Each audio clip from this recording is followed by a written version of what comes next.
got that steal too. And here he goes. Here we go. PG What you got? puts Oh, on the yeah! Let's play pick and roll with it. Halliburton against Beverly. Here's a long three. Halliburton got it. Yeah! Oladipo the rebound. 9 seconds, 8 seconds, 7 seconds. Oladipo to win it. Another one! He got it. Another one! Another Oladipo. one! Victor Oladipo has given the Pacers a 1-point lead.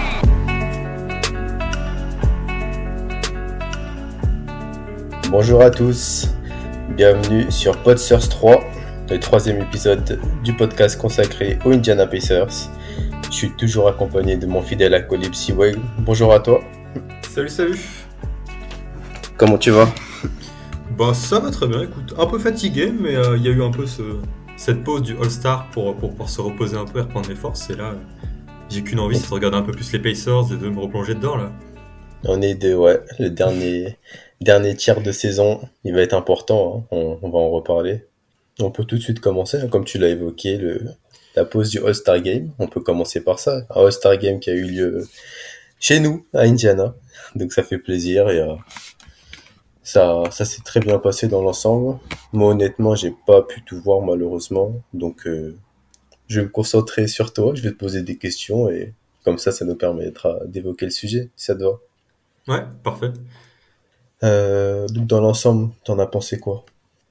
Bah, déjà j'avoue que moi je suis pas forcément non plus le plus enthousiaste sur l'All-Star Game de base. Je pense que un peu comme tout le monde parfois, j'ai fait l'erreur de mettre des réveils assez tard pour regarder les trucs et au final être déçu. Donc j'ai un peu prévu le truc en me disant bon, je vais le mettre, je vais essayer de courir ça pour les réseaux sociaux, un peu nonchalamment et sans trop d'ambition. Et au final, j'ai été grave surpris. Je pense pas que le niveau était non plus immense ou c'était la révolution au niveau All-Star Game, mais je sais pas, moi j'ai bien aimé l'ambiance.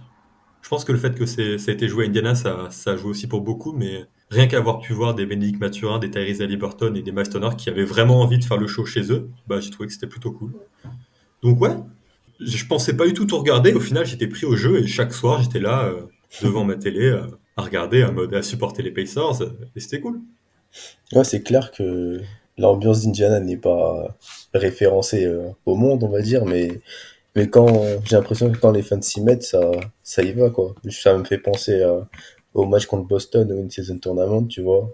Il y avait vraiment déjà cette ambiance qu'on a vue dans aucun autre match à ce point-là, tu vois. Et ouais, poussé par tous les joueurs qu'il y avait, donc Tyrese, Mathurin, Turner, Oscar. Mais ouais, les têtes d'affiche des Pacers c'était là-bas, donc c'est cool que les fans ont pu pousser quoi dans ce sens-là. On avait peu de représentation, mais finalement ça a très bien marché. Hein. Bénédicte Mathurin qui finit MVP du Rising Star, qui à lui tout seul il fait le show, il fait des pas spectaculaires, il rate des dunks. T'as même Oscar Tshiebwe qui lâche un poster sur Walker Kessler incroyable. On gagne le Ski Challenge et derrière Tyrese Haliburton qui fait un super soir au All-Star Game. C'était vraiment une belle soirée et un beau week-end pour les fans des Pacers, donc c'était vraiment cool. Après, je peux comprendre que pour les fans des autres franchises, c'était peut-être pas non plus très palpitant sur plein d'aspects. Mais en tant que fan des Pacers, c'était cool. Moi, j'ai bien aimé.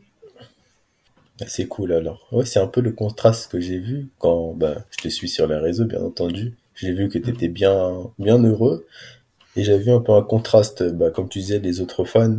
Quand tu ouvres les réseaux et tu vois en premier qu'est-ce qu'il faudrait changer pour All-Star Game, tu sens que ça n'a pas plu forcément à tout le monde, mais bon, si les fans d'Indiana ont été contents, c'est le plus important. De toute façon, après, je pense que j'avais pas non plus beaucoup d'attentes, et c'est ça. Je me suis surtout posé de la télé parce que j'étais réveillé. Ouais. Ok. C'est cool alors. Je sais pas quand on pourra avoir un nouveau un All-Star Game. Mais bon, pourvu que nos joueurs seront représentés à chaque fois, quoi. Avec Tyrese notamment, Siakam maintenant, et pourquoi pas Mathurin, on l'espère. Hein. Trop All-Star à Indiana, ça serait beau. Hein. Ouais, peut-être. Hein. Déjà, là, on avait 4 joueurs concernés. Après, on sentait que la NBA a fait l'effort un peu de mettre Indianapolis à l'honneur hein, sur ce All-Star Game, parce que rien que les coachs, à peu près tout, c'était des anciennes légendes d'Indiana. Il y a des Jalen Rose, des Tamika Catching, des trucs comme ça, des Delle Schrempf. Donc il y a vraiment un peu cette emphase-là, donc je serais pas étonné que même des Oscar Tshiebwe se soient retrouvés là aussi pour représenter Indiana.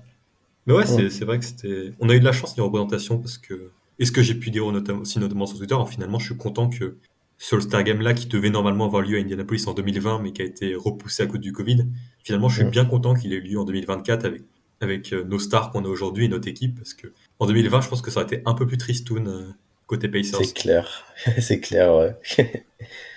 Ouais, c'est clair que Tyrese, c'est vraiment la personne qui fait le show, quoi. C'est bien d'être porté par lui, représenté par Liberton. Le 5 sur 5 qu'il met là pour commencer le All-Star Game en. Je crois qu'il en met 5 3 points de suite en 1 minute 30. J'étais debout. Il méritait le titre du MVP pour toi? Waouh. Euh, Moi, j'aurais trouvé ça vraiment cool pour tout ce qui est histoire, narratif et tout. Mais je Mm. comprends aussi pourquoi il était donné à Lillard. Après, je trouve ça cool que. C'est un peu mon esprit de fan des Pacers, mais je trouve ça cool que le public d'Indiana a un peu montré Ouais, sa son contestation mécontentement. en huant. Bon, c'est juste. Bon, c'est des petites histoires qui se raconteront et des petits souvenirs. Mais Mm. Tyrese l'aurait eu, j'aurais pas été choqué. Mais Damien Lillard l'a eu, je suis pas choqué non plus. Ok, très bien. On peut passer à la suite, hein. On va revenir à du vrai basket, si je puis dire. Les terrains, la compétitivité. La défense. Oui, la défense. C'est pas le mot qui vient en premier avec Indiana, ouais, mais on va voir qu'il y a eu un peu de mieux. Un peu de mieux sous la houlette de Pascal Siakam. Si on peut évoquer ses débuts, si ça te va. Ouais, parce que je me souviens que le Podstars a vraiment tourné en amont qu'on avait fait, bah, c'était quelques jours avant qu'il soit tradé, et on en Mm. parlait pendant bien 30 minutes. Et depuis, on n'a Ouais, pas vraiment évoqué ses retours sur le terrain. les débuts de Pascal Siakam.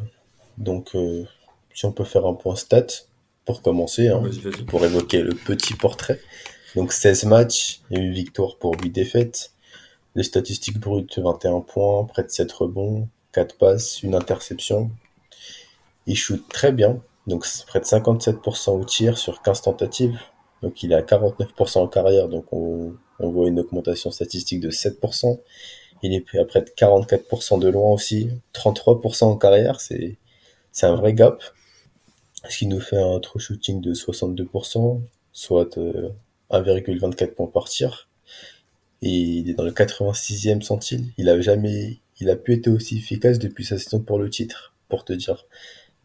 On se rappelle qu'il y avait Kawhi et Laurie, donc il n'était pas la première option. Et comme prévu, pas de première option, bah, il retrouve de l'efficacité et se concentre mieux sur sa tâche. Pour mieux comprendre l'efficacité, il a 107 de true shooting plus. Donc c'est-à-dire que Pascal Siakam shoot 7% plus efficacement que la moyenne de la ligue. Quand il était à Toronto, il était vraiment à 100 pile, tu vois, vraiment Hmm. la moyenne. Donc là, vraiment un bon petit gap pourcentage en plus, ça fait plaisir. Il le fait sur 24% d'usage, donc il a un peu réduit, comme on l'a dit. De 4%, il était vraiment 28% à Toronto, donc ça commence à être très haut. 4%, c'est assez conséquent. On ne voit pas vraiment dans ce pourcentage, mais c'est quand même conséquent. On voit aussi sa patte donc au playmaking, 19% d'assist percentage, c'est-à-dire que près d'une passe sur 5 provient de Pascal Siakam quand il est sur le terrain. Donc c'est aussi conséquent. Seul petit point noir que je pourrais trouver, c'est sa capacité à provoquer des lancers forts, des lancers francs, pardon. Il a 101 free throw rate plus, donc il a la moyenne de la ligue, toujours 100. Et à Toronto, il était plus à 130, donc il provoquait 30% de plus que la moyenne de la ligue. Il rentre un peu dans le moule Pacers qui ne provoque pas trop ou qui est mal arbitré, je sais pas. Désolé pour ce monologue, je te laisse la parole, Simon. Non, moi j'ai aussi beaucoup de stats différentes à dire, à résumer, mais j'avais aussi envie peut-être de me dire globalement ce qui me vient directement à l'esprit quand je pense à ces 16 matchs de Pascal Siakam aux Pacers.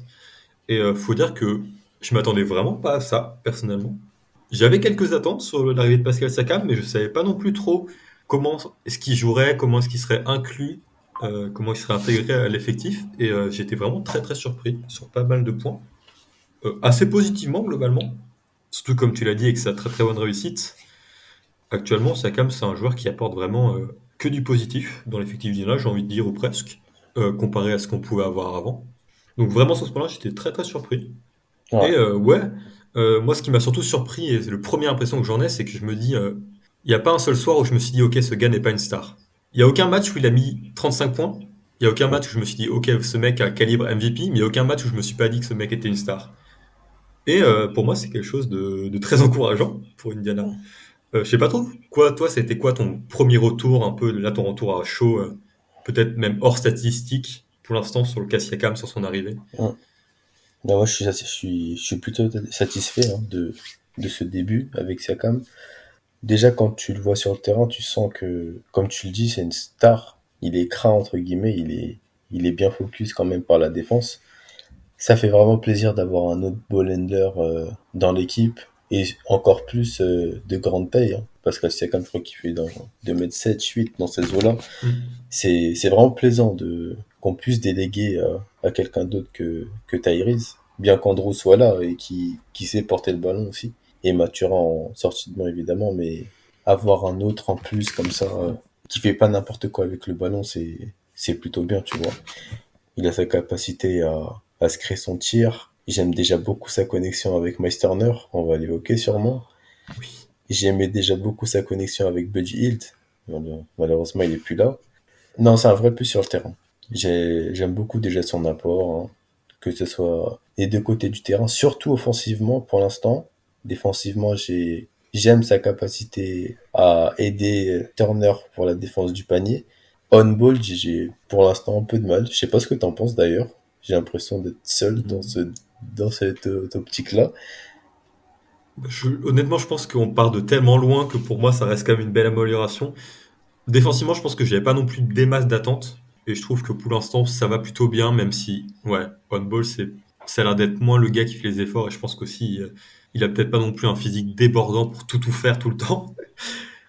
Mais ouais, je pense que surtout là où il nous arrange beaucoup, c'est qu'il apporte vraiment cette taille-là qu'on recherchait depuis longtemps et qu'on avait besoin. Et c'est surtout par là qu'il fait les différences en défense. Et même sur tout ce qui est rebond et tout. Maintenant, c'est le meilleur rebondeur d'Indiana sur la période depuis son arrivée. Au-dessus de Meisterner. Hein. Donc je pense que vraiment c'est plutôt sur la taille qu'on s'ajoute et qu'on sent les vraies différences. Après, j'ai trouvé que sur des phases on-ball, parfois sur des défenses d'isolation, il essaie de traîner les bains au bon endroit, des trucs comme ça qui me faisaient dire que il est clairement à un niveau de défense qui est absolument pas négatif, contrairement à ce qu'on a pu proposer avant. Et je pense que on reposera pas notre défense sur Pascal Siakam, mais que si t'as Pascal Siakam pour ta défense, t'es déjà content. Moi, honnêtement, je trouve que bon, s'il avait en plus la défense on-ball qui était très bonne et la protection de cercle élite, je pense que il aura pas coûté le même prix. Oui, c'est clair. Mais ouais, moi disons que j'étais suffisamment convaincu pour ne pas trop m'inquiéter sur sa défense. Et le profil, je le trouve vraiment complémentaire avec Tyrese Haliburton. Et c'est quelque chose que j'étais quasiment sûr avant qu'il arrive, mais ça se traduit sur le terrain pour moi. C'est vraiment le type de joueur dont Tyrese a besoin, tu vois. Capable de Mm. créer son propre tir. S'il garde cette efficacité de loin, bah, jackpot. Attaquer le cercle comme il sait le faire, souvent seul, hein. J'aime beaucoup sa capacité à accéder au cercle, je le dis souvent sur les réseaux.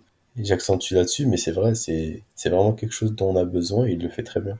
Et c'est, comme tu l'as vu, son usage a baissé. Donc, c'est pas quelqu'un qui va demander tous les ballons. Déjà parce qu'il y a Tyrese Haliburton, hein, qui est le patron de l'équipe, mais qui sait jouer aussi sans le ballon. Et ouais, ça, c'est de très bon augure pour la suite. Bah ouais, moi j'avoue que ça m'a surpris. Quand j'ai fait petites mes recherches, même avant ce podcast, que Siakam avait genre 24% d'usage et que c'était à peu près le même usage que Miles Turner sous la période. Moi j'aurais cru personnellement que Siakam aurait un peu récupéré une partie du rôle de Miles Turner. Mais non, en fait, Miles Turner il est toujours autant impliqué dans l'attaque d'Indiana. Et honnêtement, moi j'aime bien. C'est pas quelque chose qui me dérange. Mais c'est vrai que avoir ce Siakam un peu moins responsable, un peu moins patron de l'équipe et un peu plus off-ball. Un peu dans ce rôle de vraiment finisseur d'action, facilitateur de jeu. C'est pas quelque chose que j'avais trop prévu. J'ai pas encore un jugement établi là-dessus. Il y a beaucoup de choses que j'aime bien, il y a beaucoup de fois aussi j'ai l'impression qu'il est encore un peu isolé, il faudra construire un peu plus autour de lui. Mais ouais, c'est vrai que ça m'a beaucoup surpris de voir que Mastoner, en fait, il gardait son rôle établi et le fit marchait très très bien. Peut-être que c'est le moment d'y revenir. Mais moi, je pense que ce qui m'a le plus surpris et ce qui m'a le plus plu sur ces 16 matchs de Siakam, c'est vraiment la connexion avec Turner qui, moi, me fait péter des plombs. Leur duo marche vraiment du tonnerre et Miles Turner arrive à garder clairement clairement la même efficacité offensive et la même contribution offensive avec un Siakam qui a à peu près la même contribution offensive qu'à Toronto. Donc on voit que vraiment Pascal Siakam avait raison de vouloir rêver de Miles Turner parce que pour l'instant ça marche très bien. Avec un Miles Turner qui n'est pas non plus ultra droit de loin. Ouais, je suis d'accord avec toi. Siakam, il a une telle attractivité sur ses drives. Moi, je veux pas le comparer à un Giannis, par exemple. C'est assez démentiel. Il y a quand même le défenseur qui défend sur Turner, qui a beaucoup de tendance à pop, qui essaye quand même d'aider, ce qui laisse Turner bien ouvert. Et avec l'armée de shooters qu'il y a autour, si tu mets Tyrese à 45, Nesmith dans le corner, ça va vite pour la défense de s'écarter comme ça. Et bah, il se retrouve avec pas mal de positions ouvertes de tir, peut-être encore plus qu'avant, puisqu'il était très souvent servi par Tyrese après les fameux ghost screens. Là. Mais Siakam, avec ses drives, arrive à bien kick out sur Turner et il shoot toujours autant, quoi. J'ai une stat pour revenir sur ce point exactement là de l'attractivité de Siakam au poste qui attire les défenseurs. Je me baladais un peu sur la répartition des passes sur les stats de NBA.com et j'ai trouvé une stat qui, moi, personnellement, m'a vraiment surpris et je trouve vraiment incroyable. C'est que Pascal Siakam, par match à Indiana, il fait environ 6 passes qui mènent à des tirs à 3 points. Donc, par match, il fait 6 passes à quelqu'un qui prend le tir à 3 points. Et sur ces Ah 6 ouais. passes, déjà, ça, c'est à peu près comme des Nembhard ou des McConnell par match. C'est 2 fois moins que Tyrese. Mais le plus intéressant, c'est que sur ces 6 tentatives de tir à 3 points donc, par d'autres joueurs, la réussite moyenne, c'est de 45%. Contrairement à, par exemple, 40% pour Tyrese Haliburton. C'est que quand Siakam fait une passe qui mène à un tir à 3 points, il y a 45% de chances que ce tir rentre. Ce qui est absolument démentiel.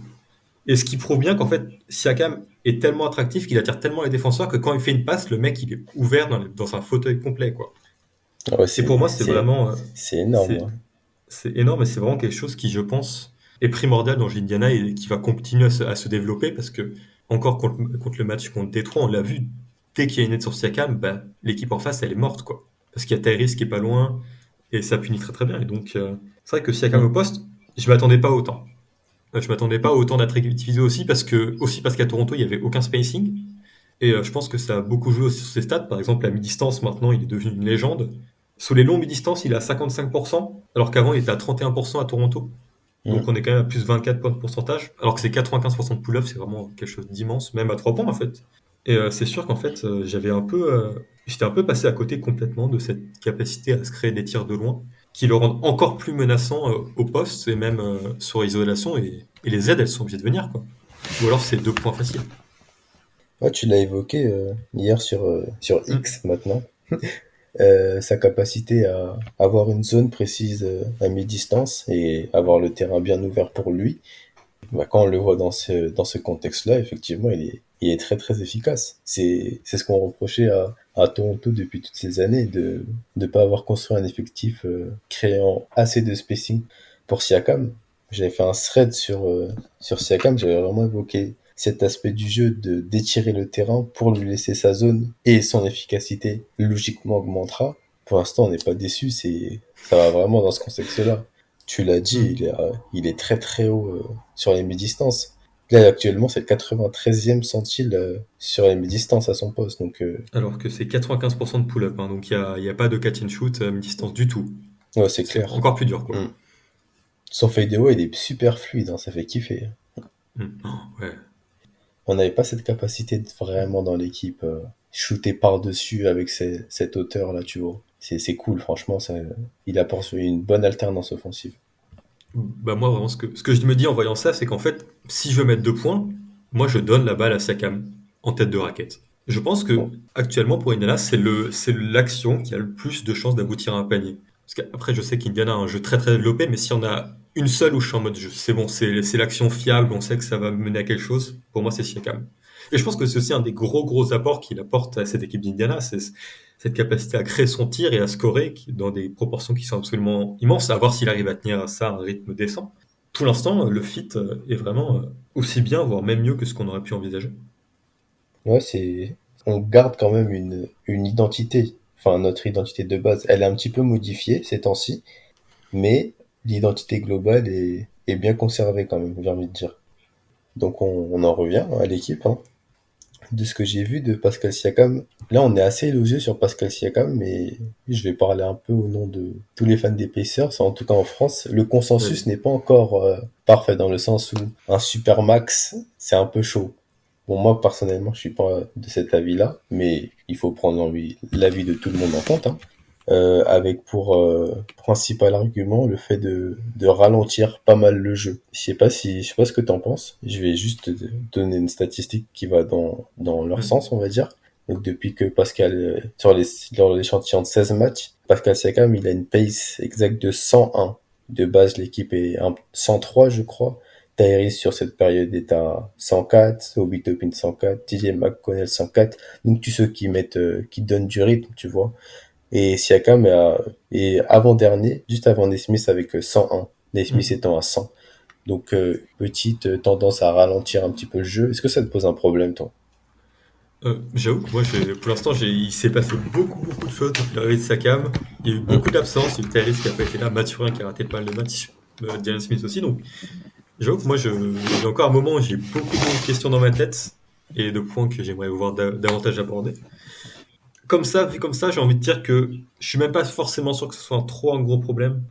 J'ai l'impression quand même qu'Indiana commence à réfléchir comment un peu modifier son jeu parce que, ok, Siakam ralentit le jeu, mais on a quand même décidé de mettre Aaron Nesmith poste 3. Maintenant, c'est Andrew Nembhard poste 2. C'est pas non plus des joueurs qui sont à 100% à fond dans le jeu rapide. Ils peuvent le faire, mais je pense que avec ces joueurs-là, tu peux essayer de construire une identité qui est moins axée sur cette base-là. C'est pas comme à début de saison où tu avais vraiment Obi Toppin et Benick Mathurin dans le 5 majeur où là la vitesse était vraiment l'enjeu majeur et c'est là où tu gagnais tes points. Maintenant, je pense que maintenant que cet effectif a un peu changé, il y a peut-être moyen de commencer à réfléchir à comment construire un jeu plus demi-terrain, plus réfléchi, toujours en gardant un peu cette côté jeu rapide parce que je sais pas ce que t'en penses, mais je trouve que dans les matchs, on continue quand même à voir ce jeu rapide, plus par période, par moment, parfois quand t'as un joueur qui arrive à donner de l'énergie, je sais pas, un Ben Shepard qui rentre, ça peut créer du jeu rapide. J'ai besoin d'en avoir plus avec Pascal Siakam parce que c'est vrai que pour l'instant son jeu il détonne un peu avec le jeu habituel d'Indiana et j'ai l'impression qu'on n'a pas encore réussi trop à trouver quel était son rôle définitif dans l'équipe, comment l'inclure totalement. Donc c'est une question que j'ai du mal à répondre et que j'aimerais bien répondre juste avant les playoffs ou quelque chose comme ça, quoi. Il y a eu tellement eu de blessés, de changements de contexte que je me dis ça doit être un peu trop tôt. Je sais pas ce que t'en penses. Je suis assez d'accord avec toi dans l'ensemble. Pour Indiana, vitesse égale attaque. Donc, c'était vraiment une très bonne attaque qui a eu un sens. Mais, comme tu l'as dit, si on peut développer un meilleur jeu de mi-terrain, entre guillemets plus playoffable, parce qu'on sait que le rythme ralentit, mais il faudrait quand même pas perdre d'identité, bah, c'est le moment de le faire parce qu'on va pas s'attarder jour 1 en playoff. Donc, là, on a encore un tiers de saison pour tester les choses, pour adapter le rythme selon la situation, etc.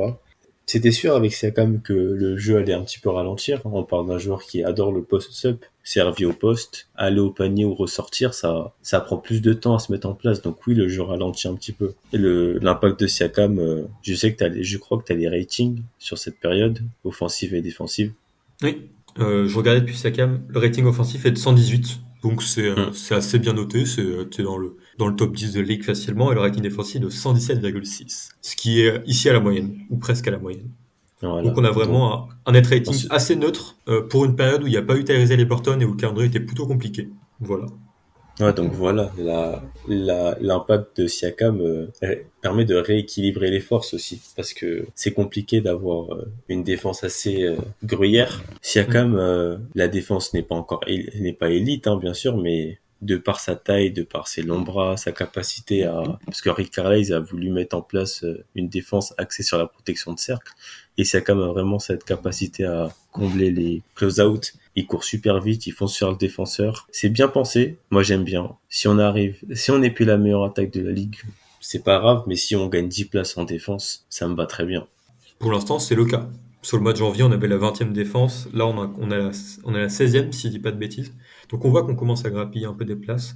Et ouais, ça fait bien de se dire qu'on sera plus obligé d'envoyer Benick Mathurin sur Yanis en défense, quoi. Ou Buddy Hield.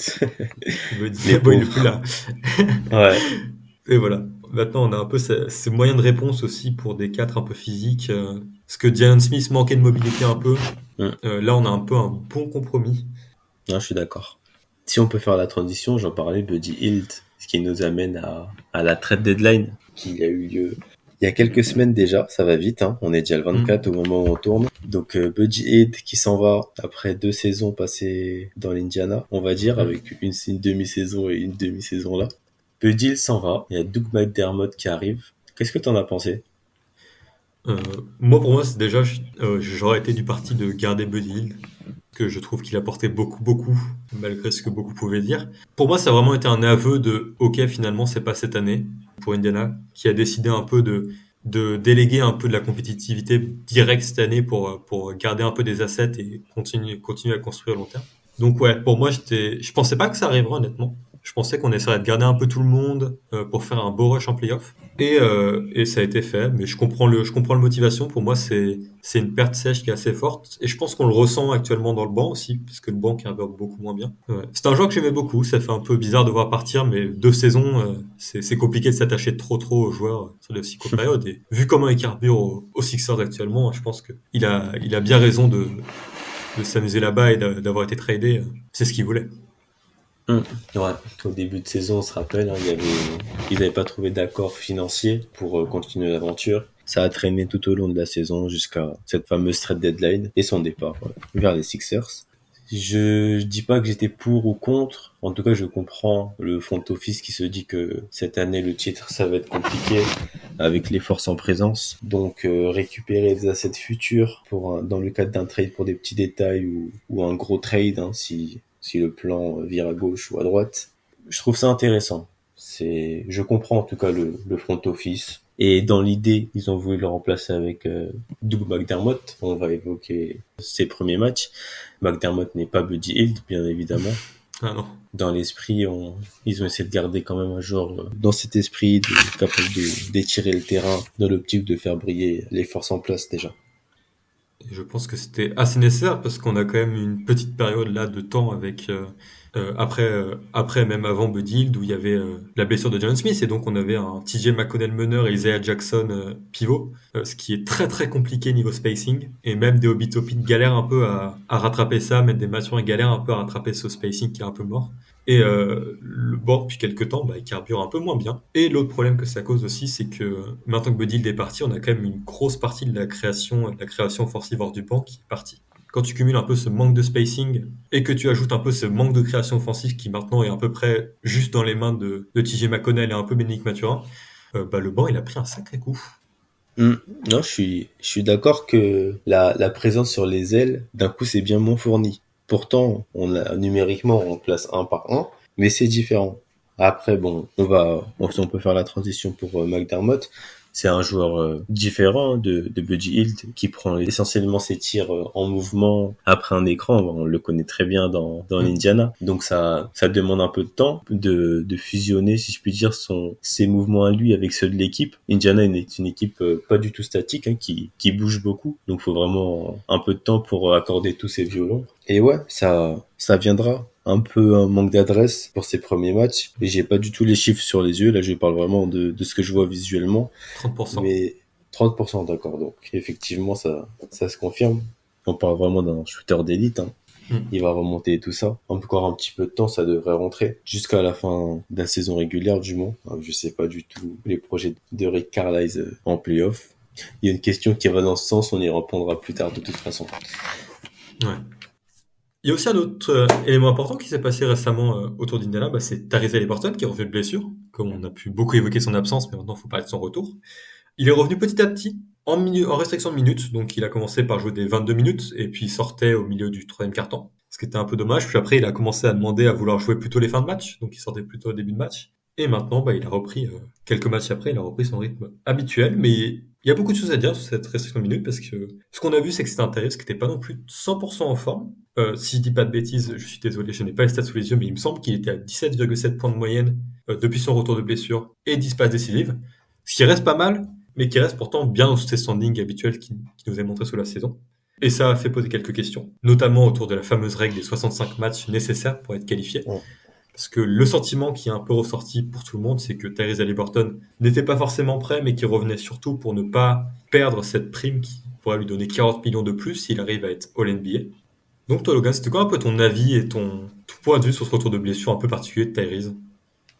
Bah, déjà le hors-terrain, comme tu l'as évoqué, la notion des 65 matchs mis en place cette année, bah, on en voit déjà les limites. Je comprends hein, qu'il faudrait un palier pour avoir des récompenses individuelles. Ce qui est dommage, c'est que tu vois ce qui se passe sur le terrain. Ça veut dire des joueurs se forçant à jouer. Joel Embiid a essayé, Mm. ça s'est aggravé et on sait même pas s'il reviendra jusqu'à la fin de la saison. Tyrese Haliburton, heureusement, c'est mieux passé, donc là on arrive gentiment à la fin. Je crois que le dernier match contre les Pistons, il a joué complet ou pas? Oui, Ouais, ça a été affirmé, il a dit pas de restriction milieu ouais, cette c'est fois-ci. ça. Donc c'est bon, heureusement, il n'y a pas eu de rechute. Pour l'instant, on touche du bois, bien sûr. Mais ouais, il y a toujours cette question, si ça a été bien fait ou pas. Parce que c'est quand même assez risqué, tu vois. Potentielle rechute, le niveau de jeu qui n'était pas optimal, comme tu l'as Mm. dit, les statistiques bah, qui en prennent un coup. Hein. Avant ça, Tyrese était en clair 24 points, 12,9 passes, je crois, quelque chose comme ça. Là, les statistiques ont bien descendu, il y a aussi de ça. Mm. Je sais pas vraiment quoi en penser, ça me fait un peu chier pour les stats. Je comprends bien sûr Tyrese, on parle d'un différentiel de 50 millions de dollars à peu près hein, pour activer le bonus pour une All NBA. C'est quand même risqué en tout cas. Ça va quand même faire beaucoup baisser ses moyennes sur la saison globale, parce que c'est quand Mm. même une période de 6-7 matchs où il est vraiment en dessous. Et puis même au-delà de ça, moi je trouve qu'il y a vraiment des moments où pendant les matchs, il devrait pas jouer quoi. Mm. Juste parce qu'il se tient dans un coin pendant très longtemps, il est pas vraiment impliqué dans les actions, il prend aucun risque. Et il y a plein de fois où je me dis mais même nous on n'aurait pas vraiment beaucoup d'intérêt à le faire jouer, mais en fait il faut qu'il joue plus de 22 minutes par match, sinon c'est pas compté comme un match joué. Enfin c'est tout un délire. Parce que cette réduction à la base de 22 minutes, elle est pas là pour rien. Parce que s'il jouait mais 21 minutes, ça ne comptait quand même pas pour un match dans cette fameuse série de 65. Donc il y a vraiment tout un peu ce médiatique, ce truc-là où il était obligé de jouer un peu quand même, mais il était clairement pas en état de jouer et sur le terrain, il apportait pas grand-chose de positif. C'était un peu bizarre et particulier. Ouais, je suis d'accord avec toi que c'est vraiment une de ces limites de ces règles-là. Je pense qu'Indiana s'en sort plutôt pas mal. Mais ouais, moi j'aurais préféré peut-être avoir un Tyrese qui s'assoit 2-3 matchs de plus et qui revienne peu de temps après, mais à 100% et pouvoir voir des Andrew Nembhard plus jouer, plus avoir les opportunités et d'autres jeunes comme des Ben Shepard d'avoir les opportunités à la place. Mais bon, encore une fois, je pense que la conclusion, on s'en sort bien. Là, Tyrese, son dernier match contre Détroit, il avait vraiment l'air à 100%. Il a lâché un dunk en 180, 180 en contre-attaque. Il lâchait des gros trucs, des tirs de loin. On a vraiment retrouvé un peu ce Tyrese qu'on appréciait voir sur toute la fin de l'année 2023. Ouais. Ça a l'air d'être fini. Il a dit qu'il s'était jamais aussi senti bien depuis son tour de blessure. Maintenant, j'ai vraiment hâte de voir avec Tyrese au complet, Tyrese à 100% et cette équipe nouvelle, comment ça va se passer. Et j'ai vraiment beaucoup d'espoir. Parce que là, on était quand même très très moyen sur ces derniers mois, avec un Tyrese pas là ou pas à 100%. On a un bilan qui reste positif en 2024. Mais voilà, Ouais, je suis content que ce soit passé. je suis d'accord avec toi. Ouais. Pouvoir retrouver Tyrese au top, vraiment reprendre le lead comme au début de saison. Et avec Siakam qui l'accompagne maintenant, j'ai vraiment hâte de voir ça. Ouais. Comme tu l'as dit, on était assez moyen, mais on a réussi à conserver la 6e place. C'est une bonne chose. Et maintenant, bah apparemment, j'avais vu la stat, c'est pas une stat, mais le niveau de difficulté des calendriers entre guillemets. Hein. Apparemment, M'en parle pas. Indiana est dans le bas, donc ça va. On va voir jusqu'où on peut aller, tous ensemble. Ouais, j'ai hâte. J'ai hâte, j'ai hâte. Et heureusement vraiment que rien n'est arrivé pour Tyrese. Je rebondis sur les stats. J'étais en train de tenir un petit agenda là sur ses moyennes statistiques à la passe. Il était vraiment dans les très très hauts quoi. Il était sur des bases vraiment historiques, au-dessus des top 10 all-time, hein, vraiment. C'était fou. Ouais, je suis d'accord. Mais juste pour revenir sur la difficulté du calendrier, Indiana est très bas. Mais le problème, c'est que il me semble que Miami a le calendrier le plus facile de la NBA et Orlando a le 28e calendrier, le deuxième calendrier le plus facile. Deux ou troisième calendrier le plus facile de la NBA. Ah, la Donc, bataille. Indiana, ça va bien, mais les deux derrière qui nous collent au basque sont encore mieux logés. Après, moi, je trouve vraiment, si on m'avait dit au début de saison qu'après 58 matchs, Indiana, ce serait au coude à coude entre Miami et les Sixers C'est clair. pour une 6e place. Je trouve ça encore hallucinant que, vu la saison qu'on fait, on soit toujours devant des Miami et des Orlando. Mais je prends, et je pense qu'on ne démérite pas non plus. Non, franchement, on fait une très très belle saison. Indiana, j'entends partout que c'est la darling de la ligue, hein, la fameuse équipe chérie, celle qu'on a envie de voir jouer. Une bonne 6e place et avec, comme on l'a évoqué, la blessure de Joel Embiid, on pourrait potentiellement même gratter cette 5e place. Un top 5 à l'Est, ça reste toujours Oh, Ça reste toujours beau, hein, surtout au niveau, comme tu l'as dit, des attentes au début de saison. Et ce ouais, sera un braquage. il y aura... Ouais, il y a quand même Orlando qu'on rejoue le 10 mars, donc c'est bientôt. Hein. Et à 23h, c'est cool. On pourra tous voir peut-être la première victoire des Pacers face au Magic cette saison, parce que pour l'instant, ils nous font du mal. Et 4 matchs avant la fin, dernier match face au Heat, le 7 avril, à 23h également, donc les choses sont bien faites. Hein. Des matchs Qui sera important ouais, très importants. contre le Heat, parce que il me semble que dans la série, il y a un partout. Donc si celui qui remporte cette série pourra avoir vraiment un tiebreaker assez important si jamais il y a une égalité ou si même on ne sait pas, il y avait une confrontation future. Donc ça va être un match encore plus important. Et Complètement, Orlando, dans tous les cas, on a perdu la série parce qu'on est déjà en 0-2. exactement. Mais ouais, ça va être excitant. Moi j'ai décidé que j'avais pas forcément beaucoup d'attentes sur la fin de saison. J'ai juste essayé de rester dans le top 8 évidemment, mais moi j'ai juste envie de voir où ça nous emmène, comment ça construit tout ça, et puis voir un peu après la saison régulière ce qu'on fait. On part de tellement loin que je me dis que quand je vois tous les gens à l'Est, je me dis on est peut-être une des équipes les moins pressées pour l'instant. On peut se dire c'est pas notre année maintenant et c'est pas très grave, on fera les années suivantes. J'ai pas de pression de résultat pour l'instant. Et c'est ça que je trouve ça cool. Je vais pouvoir vraiment me poser les pieds en éventail devant les matchs et juste sourire quand il y a des belles actions. Et j'ai hâte. Ça va arriver vite. Quand même, pour l'ego personnel, j'aimerais qu'on conserve ce top 6, quoi. Ça serait cool pour les gars, ça serait cool pour les Après, playoffs, éviter le play-in. Ça, je pense, que top, c'est l'objectif des gars pour la fin de saison, conserver ce top 6. Ça serait cool. vu comment Cleveland est parti avec Donovan Mitchell quand il est là, parce que là ils ont perdu leur dernier match, mais je me dis que il y a vraiment un monde où ça passe devant Milwaukee et Milwaukee finit quatrième, donc nous faut qu'on passe devant les Sixers pour finir cinquième, tu vois, pour avoir cette série de playoffs. Donc, tu parles des Bucks, c'est une transition toute trouvée pour parler des match-ups en playoff. Tiens. Hier, j'ai fait un tweet pour demander l'avis des fans d'Indiana. La meilleure match-up pour le premier tour selon vous, prenant en compte un potentiel retour d'Embiid.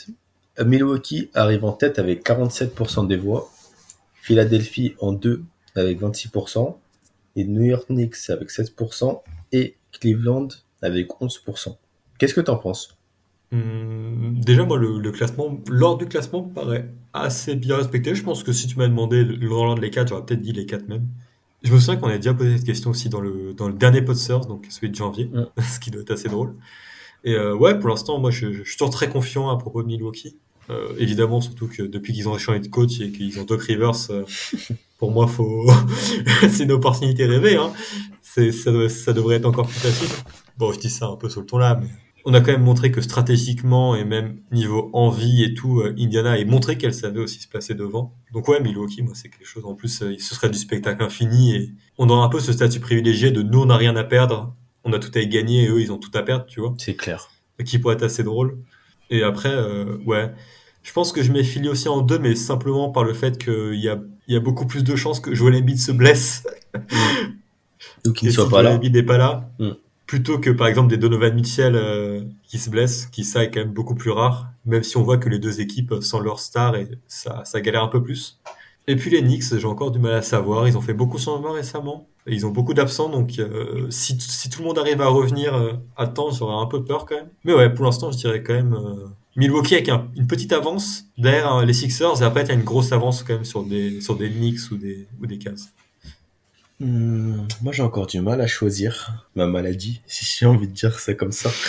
Parce que ça reste quand même quatre grosses équipes, hein. Sur le papier, celle qui me plaît le moins, je pense que c'est les Cavs, parce qu'ils sont chiants partout. Ouais. Ils ont vraiment, sur les guards, ils ont très, très, très haut niveau de talent. À l'intérieur, c'est très très solide avec Jarrett Allen et Evan Mobley. Sur les ailes, ils ont réussi à amener de la profondeur avec Max Strus, Sam Merrill, George Niang quand il est décalé au poste 3, c'est avec Isaac Okoro, pardon, j'oublie, qui est un gros défenseur. C'est sur le papier vraiment, c'est celle que j'ai moins envie d'affronter. Après, je me dis que sur le terrain, faut voir le mental parce que aussi ils vont avoir la pression après leur choke l'année dernière contre les Knicks. Et pour l'instant, Donovan Mitchell, il se fait remonter un 3-1 face à Denver. Il se fait défoncer par Dallas sans Luka presque. Enfin, il joue les 2 derniers matchs de la série. Contre les Clippers en demi-finale de conférence, Kawhi se blesse. Ils n'arrivent pas à finir les Clippers. Ensuite, bah là, maintenant contre les Knicks, ça commence à faire beaucoup et il doit assurer. Il peut avoir la pression pour l'instant, à voir. Bah, ce que j'ai trouvé, juste pour revenir sur cette série Cavs contre les Knicks l'année dernière, moi c'est quelque chose que je garde beaucoup en tête quand je repense à ça, parce que pour moi en fait l'année dernière, quand les Knicks, en fait il y avait que Donovan Mitchell qui arrivait à un minimum à assurer le truc, et les Knicks a fait un très bon travail où en fait ils coupaient Donovan Mitchell à un maximum, et d'ailleurs en fait il y avait très très peu de création offensive de la part des Cavs, parce que Mobley c'était pas encore trop ça, Jarrett Allen c'est compliqué, et Garland il passait totalement à côté de la série. Et je me dis, en fait, cette saison, ils ont rajouté du talent, c'est sûr. Clairement. Mais j'ai pas forcément l'impression qu'ils aient réussi à combler cette faille-là dans le cas où elle reviendrait. Tu vois. J'ai l'impression que s'ils affrontent les Knicks, il va se passer la même chose cette saison. Voire pire. Et c'est ça aussi qui pourrait me faire dire que les Cavs, dans un sens, ils sont peut-être aussi abordables, dans ce sens-là où on sait qu'il y a une de leurs faiblesses qui peut être exploitée facilement et qu'ils ont pas très bien comblé. Après, c'est l'hypothétique parce qu'Evan Mobley, il a progressé en création. Darius Garland, il peut se réveiller à tout moment. Mais ouais, je comprends un peu ton idée avec les Cavs aussi. Même si pour le coup, je trouve que Donovan Mitchell, sa dernière série de playoffs, j'ai du mal à lui en vouloir, à lui particulièrement. Mais ouais, dans l'ensemble, les Cavs restent l'équipe que je voudrais éviter. T'as parlé des Knicks. Ce dont j'ai peur, entre guillemets, avec eux, c'est la mentalité, l'intensité. Eux, c'est vrai, entre les quatre, je pense que c'est l'équipe la plus play-off, en fait. Plus, allez, on y va, c'est maintenant, avec un Jalen Brunson qui fait une énorme saison. Et ils ont rajouté aussi du talent comparé à l'année dernière, au Giannunobi. Là, ils se sont renforcés avec Monte et Bogdanovic. C'est Alec Burks. Alec Burks. Oui, Monte pardon, c'est les Wolves, je dis n'importe quoi. Ouais. Non, ils font peur. Hein. Et ouais, les Sixers, ça va dépendre d'Embiid. Après, ce qu'il faut se dire, c'est que entre Milwaukee, les Cavs, les Knicks et les Sixers, Indiana gagne la série en saison régulière contre toutes ces équipes pour l'instant. C'est fou. Sur le papier, on gagne toutes les séries et c'est même pas des égalités, c'est toutes les séries ont été gagnées. Et on perd contre Portland. Et on perd. Mais c'est la conférence Ouest, c'est pas pareil. Donc techniquement, on a montré qu'on pouvait les battre. Alors oui, les Cavs, on les a battus en début de saison quand il y avait des blessures, mais le deuxième match, il y avait tout le monde et on les a quand même pris. C'était le premier match où il y avait le retour de Darius Garland, il me semble, et il y avait un peu tout le monde et on a quand même gagné. On a aussi un peu cette base où on peut se dire ouais. On a un peu cette expérience-là, on a su les battre une fois, deux fois, on est capable de le refaire. Ouais. Ce qui va être important aussi dans les confrontations, c'est qui va être le meilleur joueur sur le terrain aussi. C'est quand même très important. On l'a vu les dernières, Jokic a vraiment été presque le meilleur joueur sur le terrain à chaque série. Pareil pour Butler, qui a défoncé les Bucks, qui a ensuite fait mal aux Knicks, et bon, ça s'était un petit peu calmé face à Boston, mais il y a vraiment cette notion de qui va être le meilleur sur le terrain. Contre les Bucks, c'est censé être Giannis, qu'on va respecter bien sûr. Je sais pas à quel point Tyrese peut s'élever en playoff. Contre les Cavs, c'est censé être... Je sais pas qui je valoriserai entre Mitchell et Tyrese, mais bon, par le passé, je vais mettre quand même Mitchell par respect. Contre les Knicks avec Brunson, ça va être aussi un super duel. Philadelphie, ça va dépendre encore de la présence de Joel Embiid, mais il y aura aussi cette notion de qui sera vraiment le meilleur sur le terrain pour gagner les matchs, tout simplement. C'est compliqué parce que Tyrese, on n'a pas d'exemple de lui en playoff pour l'instant. Après, ce qu'on sait, c'est que c'est un gros objectif pour lui. C'est quelque chose qu'il recherche depuis très longtemps et qu'il veut à tout prix. Donc, moi, j'ai envie de croire qu'il pourrait se réveiller, vouloir être très très fort en playoff pour tenter un truc. Et ce serait bien le genre à vouloir répondre à un gros moment. Typiquement, on l'a vu pendant une saison tournament où il est juste exceptionnel partout, et il filme des matchs, il fait des trucs comme ça. Donc, on pourrait croire un peu à une sorte de réveil de Tyrese, mais dans l'heure actuelle, j'ai pas trop envie de miser sur Tyrese parce qu'on n'a pas vraiment d'exemple, contrairement au Donovan Mitchell, contrairement à Jalen Brunson ou Giannis. Mais vraiment, moi j'ai une question pour toi, un peu reliée à ça, mais sur d'autres choses. Je sais pas. Je pensais aux Knicks et je me disais, pas forcément le meilleur joueur sur le terrain, mais je me disais, pour un lieutenant, tu préfères avoir Pascal Siakam ou Julius Randle en playoff? Ah, Siakam. Siakam Ok. tous les jours pour moi. Randle, de base, c'est pas mon joueur préféré. Hein. Siakam, il a déjà prouvé en playoff que c'était un très bon joueur. que ce soit l'année du titre ou les années d'après, où Toronto était un vrai poil à gratter, notamment pour les Sixers. Non, Siakam a déjà prouvé, vraiment. Randle, il a fait 2 campagnes de playoffs avec les Knicks. Voilà, c'est tout ce que j'ai à dire. On n'en a rien retenu. Donc, pour toi, par exemple, Tyrese et Jalen Brunson, ça se voit à peu près. Pas forcément obligé de dire qui est Oui, meilleur que l'autre directement, ça c'est se à peu près voit. le même niveau. Ouais. Mais pour toi, Pascal Siakam est quand même au-dessus de Julius Randle. Oui. Donc c'est quand même quelque chose, c'est quand même une info qui a l'air assez importante quand même s'il y a une confrontation entre les deux équipes. Ouais. Moi j'aurais tendance aussi à dire à Pascal Siakam pour un peu ce côté vétéran, cette assurance et son expérience, même si je suis peut-être pas aussi radical que toi sur le propos. Mais je trouve que c'est quelque chose d'important aussi de voir qui est le lieutenant, parce que des joueurs tout seuls qui amènent leur équipe au titre, c'est très très rare, c'est des exceptions. Et des équipes qui vont au titre sans lieutenant, ça n'existe pas. Ouais, c'est clair. Donc je pense que c'est aussi un peu important de voir, maintenant qu'on a Siakam aussi, Qui a déjà cette culture, hein, vraiment, il a gagné la bague Ouais. en ayant un rôle très très important. Donc c'était vraiment un trio avec Lowry et Kawhi, mais il sait comment faire, il connaît le chemin, et depuis ce fameux titre, il a pu jouer, il n'a plus joué avec un joueur du niveau de Tyrese Haliburton, avec tout le respect que j'ai pour Fred VanVleet. Il y a aussi cette notion de coach qui va être important. Donc Oui. face à Milwaukee, donc Doc Rivers, et je pense au consensus général est un moins bon coach que Rick Carlisle. Donc c'est un spécialité playoff. Hein. Ouais, dans le mauvais sens, malheureusement. Le seul Heureusement. coach de l'histoire à s'être fait remonter 3 fois un avantage de 3-1. Ça, c'est beau, ça. C'est fou. Mais il a eu sa bague Il y en a avec 4. Boston. Ouais, bah, si ce scénario au premier tour contre les Bucks, c'est ça, je signe tout de suite. Hein. Donnez-moi le stylo. Faudra pas me rattraper sur Twitter. Hein. Il y a des tweets qui vont partir. Voilà. Oh là là, si ça arrive. Avec ce qui s'est passé cette saison, en plus, ça va être beau. De quoi je le dis Pardon, vas-y. Non, vas-y, tu parlais des coachs, tu faisais un peu la liste. C'est ça, ouais. Commencer par Doc Rivers. J'allais continuer. Donc ensuite Cleveland, JB Bickerstaff.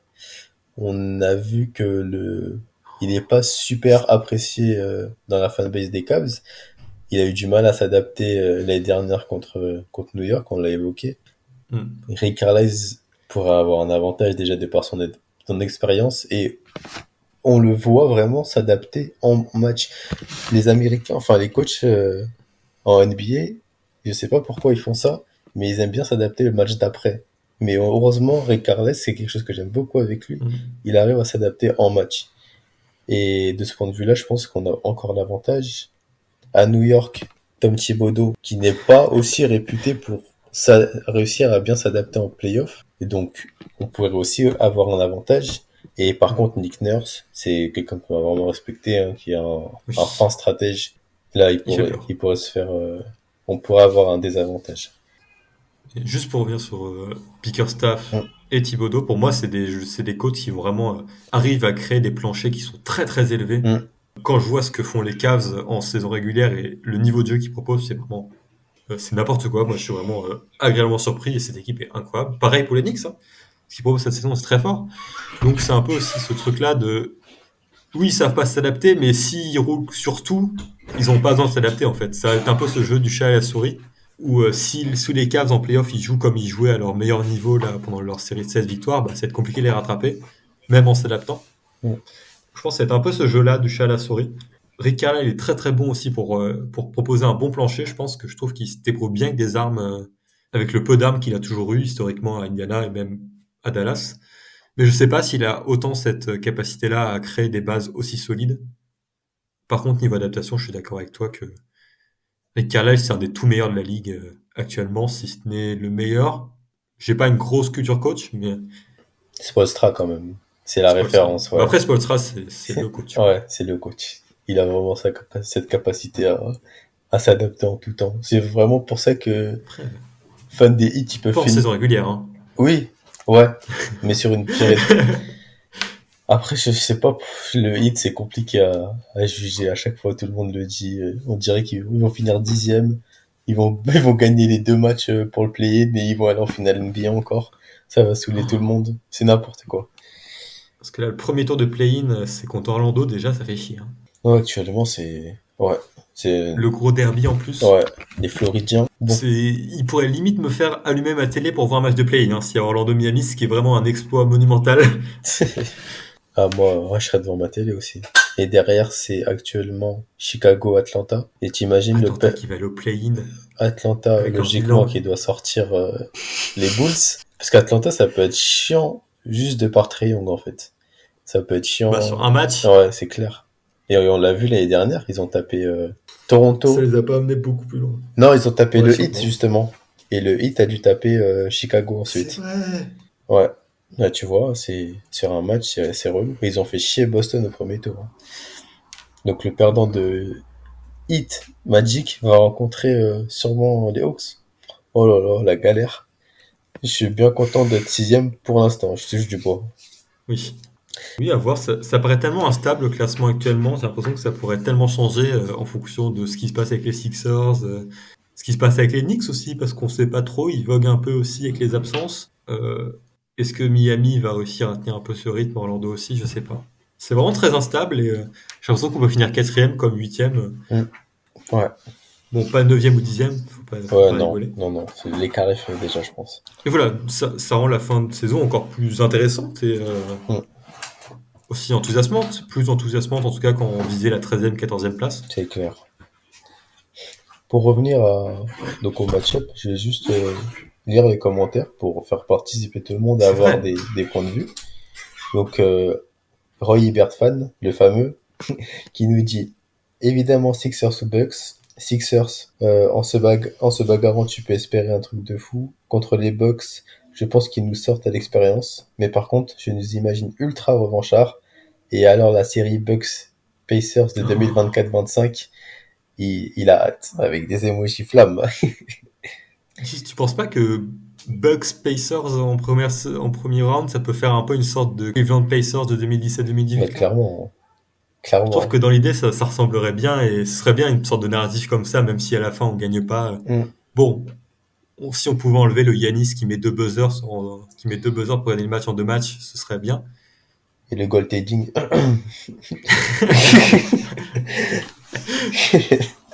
Ah là là, non, c'était vraiment une belle série. Hein. Je suis d'accord avec Roy Hibbert, fan sur ce point-là, avec les Bucks, ça peut vraiment être cool. Un autre commentaire du tout nouveau fan, ou compte fan pardon, des Pacers. Donc Pacers Inside Fra sur Twitter. Allez le suivre, bien sûr. Qui nous dit « Je rêve de Milwaukee pour tout ce qui s'est passé cette saison. En plus, je pense qu'on a une vraie chance de se qualifier. À éviter absolument New York. C'est la match-up qui pourrait être la plus difficile pour nous, selon lui. » On a quand même l'air de se rejoindre un peu tous sur les mêmes points de vue. C'est ça. Pour l'instant. On a un fan des Sixers qui a commenté, Oduino, donc qui nous dit « Milwaukee ou nous, deux équipes qui ont du mal à jouer contre les équipes avec une pace assez haute et contre qui vous avez un bilan à votre avantage cette saison. En plus, Joel reviendra sûrement diminuer et les Bucks sont le meilleur entraîneur de la ligue, sûrement de l'ironie, plus Middleton cassé. » On a aussi un fan des Knicks, Sixers les plus faibles, pardon. Knicks, votre meilleur match-up, le reste, c'est Game 5 max. Un peu dur avec tout. On a vraiment le... fan des Knicks. Un peu de rivalité. Meilleur match-up, pourtant, il dit... On a Taz qui nous dit en réalité, le seul prenable pour nous, c'est les Bucks, je pense. New York défense plus rebond, c'est chiant. Cleveland, on va se faire détruire à l'intérieur. Embiid à lui tout seul peut nous casser en deux. Du côté de Philly, en plus pour moi, ils peuvent tenir notre rythme. Ouais, on se rejoint assez effectivement sur les points de vue. Il y a toujours un peu choisir son poison. C'est ça, ouais.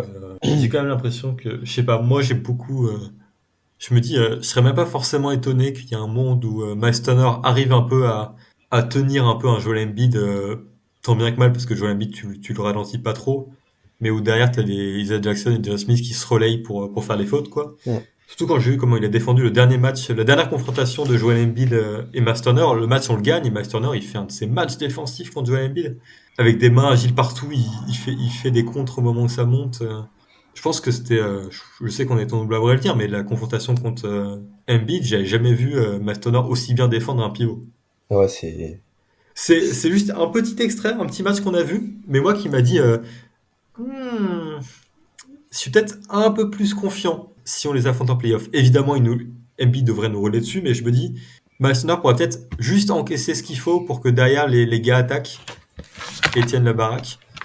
Surtout qu'à la trade deadline, ils sont pas tant renforcés que ça. Ils ont rajouté Campaign, mais c'est TJ McConnell en moins bien. Et aussi à chaque fois cette confrontation entre les deux Camerounais là, Siakam Embiid, Ouais. bah la dernière fois qu'on a affronté les Sixers, Pascal Siakam a posé un triple-double, 26-13-10 à 69%. Je pense que ils aiment bien s'affronter tous les deux.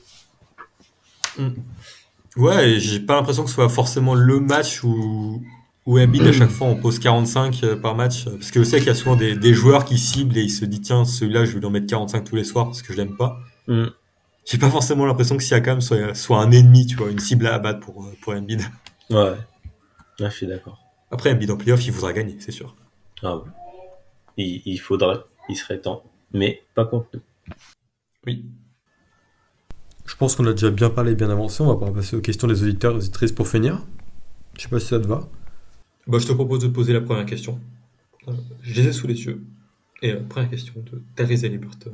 Ty Haliburton FR, pour être précis, qui nous a posé beaucoup de questions à chaque fois. Merci beaucoup, en tout cas. Et la première question, c'est Ben Shepard est-il un shooter d'élite? Parce que ses pourcentages au lancer ne sont pas excellents. Qu'est-ce que t'en penses? Pas Alors, facile. ouais, pas facile.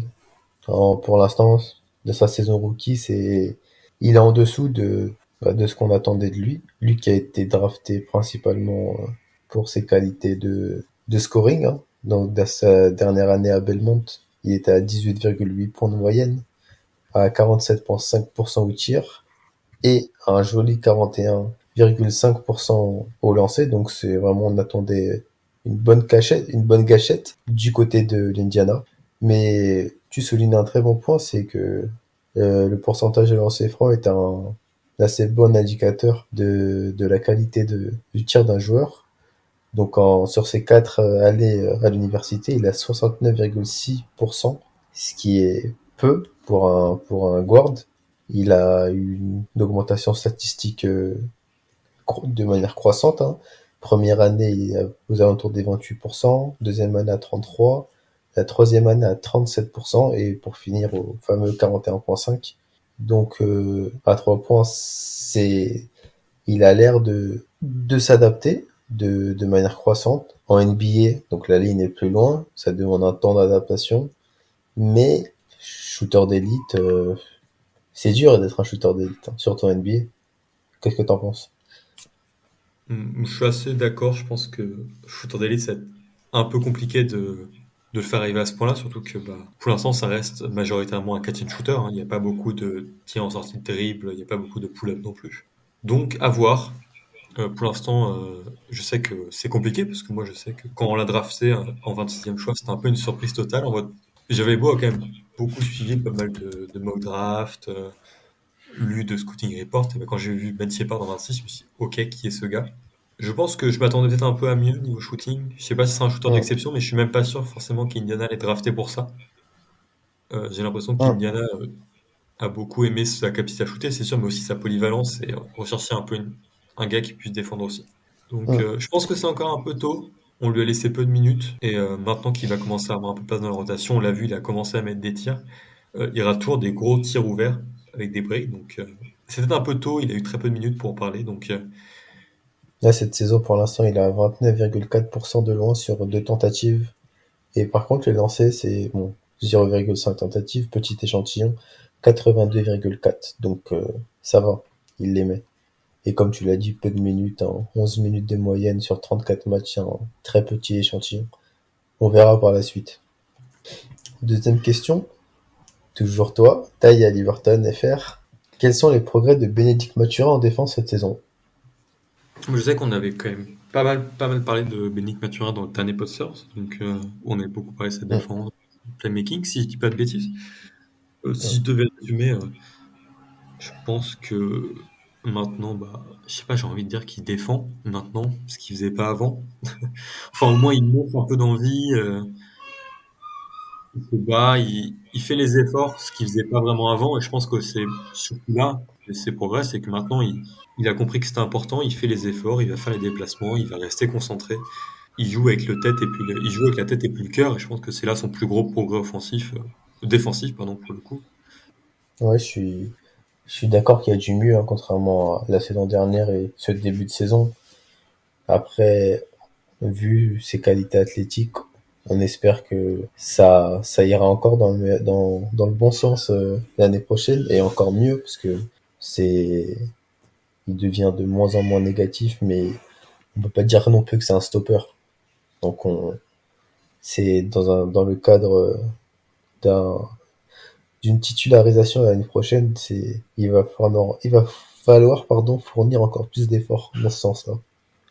Oui, voilà, je pense on est bon sous le sujet. Et puis sinon, il y a le dernier Potsers hein, qui doit résumer un peu assez bien. Et il n'y a pas eu beaucoup de changements dans la défense de Mathurin, je pense, depuis le temps.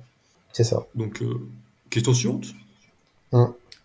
Tyrese Haliburton fait une saison de qu'elle est All-NBA, mais quel joueur serait idéal pour l'accompagner sur le backcourt Est-ce que c'est un modèle Dejounte Bogdanovic avec Trey, Kyrie avec Luka, plutôt un profil offensif ou défensif T'en penses quoi Ça, c'est une question que je me pose énormément sur comment accompagner un joueur déjà typé héliocentrique, donc qui monopolise beaucoup le ballon. Luka Doncic, c'est ce genre de joueur, sauf que Luka Doncic n'a pas du tout de jeu off-ball, il ne sait pas du tout jouer sans le ballon. Pareil pour Trae Young. Par contre, une grosse qualité de Tyrese Haliburton, c'est sa capacité à jouer sans le ballon. Et il est très bon sur les tirs en catch and shoot, en spot-up. C'est plutôt bien. Quel joueur serait idéal pour l'accompagner sur le backcourt? J'y réfléchis. Bah, une sorte de Andrew Nembhard plus, idéalement, bien sûr, hein, si il n'y a pas de restrictions salariales, etc. C'est, je pense, le type de joueur qu'il faudrait à Tyrese, un joueur capable de créer un minimum déjà pour lui-même et pour les autres, de déléguer un peu Tyrese de ça, de défendre, parce que Tyrese n'est pas du tout le plus grand défenseur, hein, on le sait. Vraiment un joueur capable de garder le joueur sur la pointe d'attaque adverse et capable de tirer.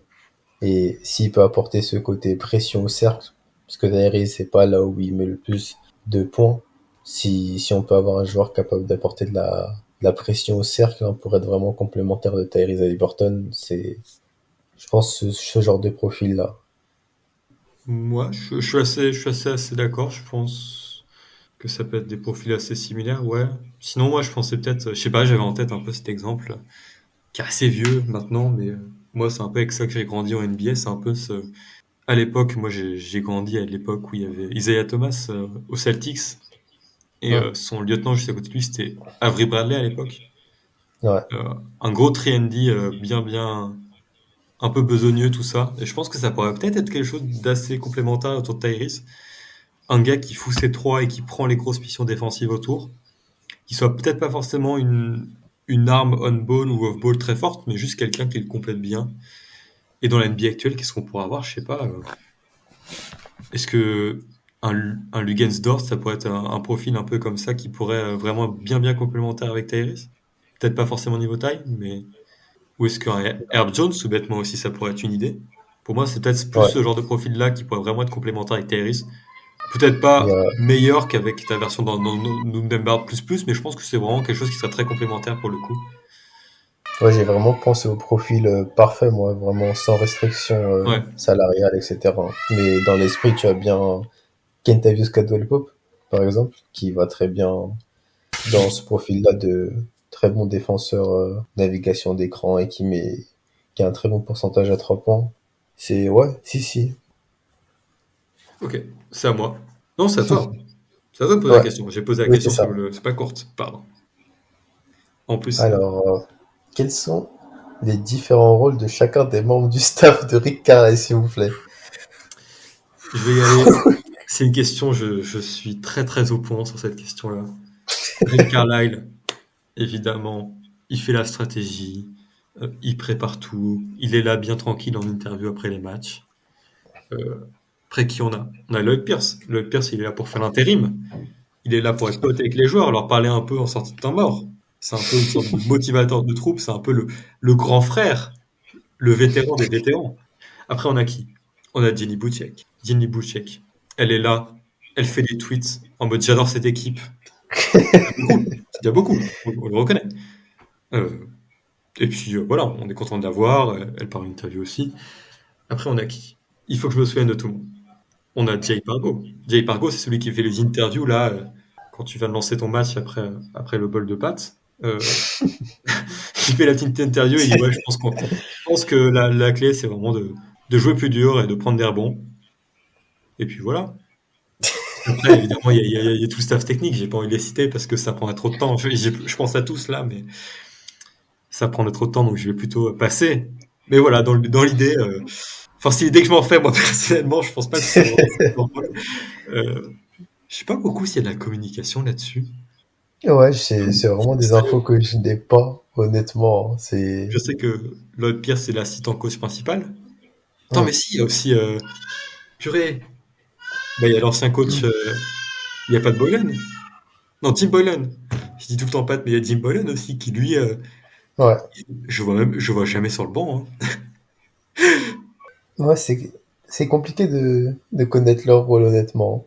Il y a vraiment des coachs typés, tu vois, assistant défensif, assistant offensif. On avait un excellent assistant défensif qui est parti, je crois qu'il est du côté des Sixers maintenant. Oui, c'est Et ça. quel est son nom? J'ai le même trou que Je toi, sais plus. mais c'était vraiment. Mais ouais, qui est parti en même temps que Nate McMillan, c'est ça? Je crois, ou À Nate peu près Bjorkgren. où Björkgren, je sais plus. J'avais fait une recherche ce matin, je faisais un peu mes recherches dans la nuit pour tromper mon manque de sommeil sur les pages stats de la NBA, qui est toujours très très bien référencée. Mais sur cette page, justement, je me baladais un peu sur la page des Pacers pour voir un peu ce que ça disait. Et ça parlait justement des différents staffs, et il y avait les rôles spéciaux des staffs, des membres de l'équipe qui étaient expliqués. Voilà. Alors, si je me suis mis devant la page de NBA, la page officielle de la NBA pour le coaching staff des Pacers, et des informations qu'on peut en tirer, c'est que Rick Carlisle est le coach principal, enfin le coach, que Lloyd Pierce est l'assistant coach principal, donc parmi tous les assistants coach, s'il y a un problème avec Rick Carlisle expulsé, c'est lui qui prend le relais. Qu'il y a 3 assistants coach à Indiana, Mac Weiner, Jenny Bouchek et Jim Boylan, Mhm. donc qui doit avoir des rôles, j'imagine que Jim Boylan est peut-être plus offensif, des rôles vraiment de ce côté-là du terrain, pour conseiller les joueurs. Et il y a aussi des assistants coach pour le développement des joueurs, donc Gianero Pargo, comme j'ai pu citer, il y a aussi Isaac Jacob et Maurice Baker, qu'on voit beaucoup moins pour le coup. Mhm. Et après, c'est Josh Corbey qui est entraîneur et assistant entraîneur, bah, c'est Carl Eaton. Voilà. C'est à peu près le stuff des Pacers. C'est plutôt opaque le fonctionnement. J'ai l'impression que c'est pas très linéaire non plus. J'ai l'impression qu'ils s'entraident, il y a un peu une sorte de cohésion, ils conseillent aussi, et que c'est pas forcément des rôles très prédéfinis.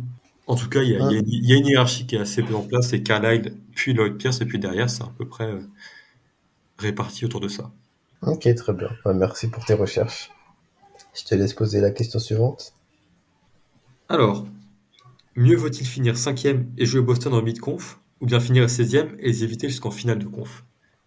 Alors moi, je suis pas du tout dans les calculs de base, hein. Si on finit cinquième, tant mieux. Si on finit sixième, tant mieux. Si on doit rencontrer quelqu'un, bah, on y va, on ira, et on se donnera à fond. Je suis pas trop partisan de les calculs, hein, de si c'est la meilleure match-up sur le papier, parce que la vérité, c'est le terrain, hein. Hmm. Donc bon, déjà, comme Taga l'avait évoqué hier dans une de mes réponses, c'est on s'en fout de finir cinquième, sixième. Passer un premier tour, ça sera déjà très bien. Je suis assez d'accord. Pour le coup, je pense que c'est aussi, je pense que c'est plus quelque chose que Boston doit penser actuellement et que nous, on n'est pas forcément très inquiétés par cette question-là. Et j'ai même pas forcément l'impression que les Pacers en ont aussi quelque chose à foutre. Je me souviens l'année dernière, ça avait fait hurler absolument tout le monde, mais le dernier match de la saison, les Pacers battent les Knicks et passent une place devant les Wizards sur Mm. le classement. donc se donner des moins bonnes chances à la loterie. Et ça avait fait un peu jaser et questionner aussi, mais non, Indiana a pas l'air de trop s'inquiéter là-dessus. Et pourtant, l'histoire retiendra que les Wizards à la loterie, ils sont quand même tombés derrière nous, en fin de compte. Et qu'au final, on a quand même échangé notre pick contre le leur, donc c'était pas une question très importante. Ça nous a peut-être fait gagner à la limite quelques seconds tours de draft. Et voilà, je pense que les calculs, c'est pas trop quelque chose qu'Indiana se pose non plus. Historiquement, ça n'a pas trop été le cas de l'équipe. Et Ouais. je pense que pour une jeune équipe comme ça, je pense que Indiana a un peu cette mentalité de personne nous fait peur, tu vois. Venez nous Ouais, chercher. C'est pas comme des Miami, des Cleveland ou des trucs comme ça qui eux, vont peut-être essayer d'éviter certaines match-up au premier tour ou voire au second. moi, je suis d'accord. On a plus envie d'être le poil à gratter, de quitte à prendre Boston et les faire bien chier pour bien montrer, regardez Indiana, c'est ça. Et si on arrive à leur prendre des matchs ou plus, oh, ça serait déjà incroyable. Ça serait incroyable. Donc non, ouais, je pense que la mentalité des gars, c'est on calcule pas n'importe. On battra tout le monde dans l'idée, bien sûr, la mentalité, hein. Donc on a une dernière question de Rodolphe de Sauve. Désolé si j'écorche ton nom. Du podcast Valley Hoop, un podcast consacré aux Phoenix Suns. Super podcast que je vous invite à écouter et à suivre sur les réseaux sociaux d'ailleurs. Ils m'avaient Je vais participer. gentiment, c'est ça exactement. Ils m'ont gentiment invité la dernière fois et très bonne expérience. Merci, merci à vous encore une fois. Alors la question. Dans le roster actuel, quels sont selon vous les joueurs jouables en playoff? C'est une grosse question. Mm. Je pense que déjà, si on peut faire un petit trait, je pense qu'on pourrait se mettre d'accord sur le fait que 5 majeurs actuels d'Indiana soient très envisageables en playoff et devraient jouer en playoff. Donc, tout ce qui est Tyrese, tout ce qui va être Bénédicte Mathurin, Andrew Nembhard, Aaron Nesmith, Pascal Siakam. Et Miles Turner, j'en ai cité 6, mais c'est parce qu'il y a souvent une Ouais. rotation en fonction de qui est blessé ou quoi. Mm. Donc, je sais pas, on est d'accord que ces 6-là, on les garde à tout prix. Oui, je suis d'accord avec toi.